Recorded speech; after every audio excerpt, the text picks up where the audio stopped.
everyday tasks were going to be so difficult for me. I'm fortunate in a lot of ways. We had decided to take one kind of last trip around the lake, drove into a rocky shoreline. The boat kind of caved in, and then that's when I dislocated my knee. They said, you have internal bleeding, and we're gonna take you in a helicopter to a level 1 trauma center. I don't know if my family knows where I am. The phone rang at 1:30 in the morning. I said, what's wrong? There's a lot of unknowns. I didn't know what was waiting for me. I didn't know what the future was going to be like. I said, is she conscious? They said, yes, she's the one that gave us your phone number. I said, okay, then I can handle anything then. Once I got there, I didn't feel quite as scared because it was very clear to me that everybody knew what they were doing.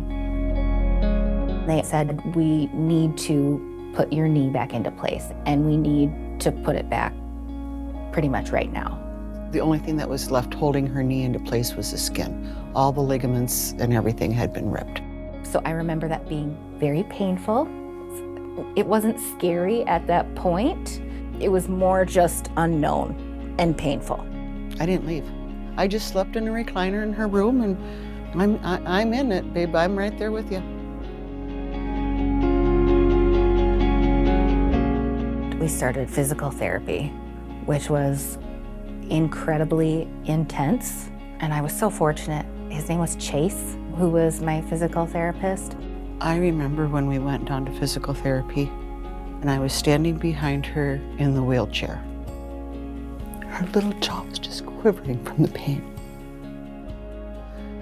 I said to Chase, as I said, do you think we should really try this today?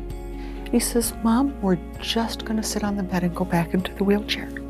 I will thank him forever because no matter how much I could have gotten her better, I didn't have the strength to make her do that then. I couldn't have made her go through that pain. I couldn't have done it. But Chase was supportive and kind. And it was so important that he knew the limits, Yep. but also what needed to happen for me to progress. Yeah. It was a long time until I could walk.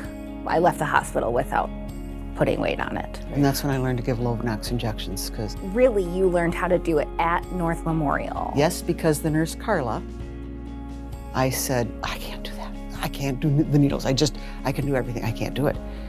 And I will never forget Carla. She looked at me and she had that syringe and she says, would you lay down on the railroad tracks for your daughter? And I'm like, well, yeah. She said, these are the railroad tracks. You need to learn how to give it to her. So I did. It's not like you want those injections. Having it be someone who loves you makes all the difference in the world. I'm very fortunate. No, I'm very fortunate. And I'm very fortunate that she survived. Mhm. I am. I'm very thankful. I think the hardest part for me was to see her in pain. And it was hard for me to know that she was sad because she was seeing me in pain. You wouldn't know that I had such a traumatic injury to see me walking today. I mean, I can do pretty much anything I could do before. Yeah. The year I graduated from college, I was also presented with an Inspiration of the Year award.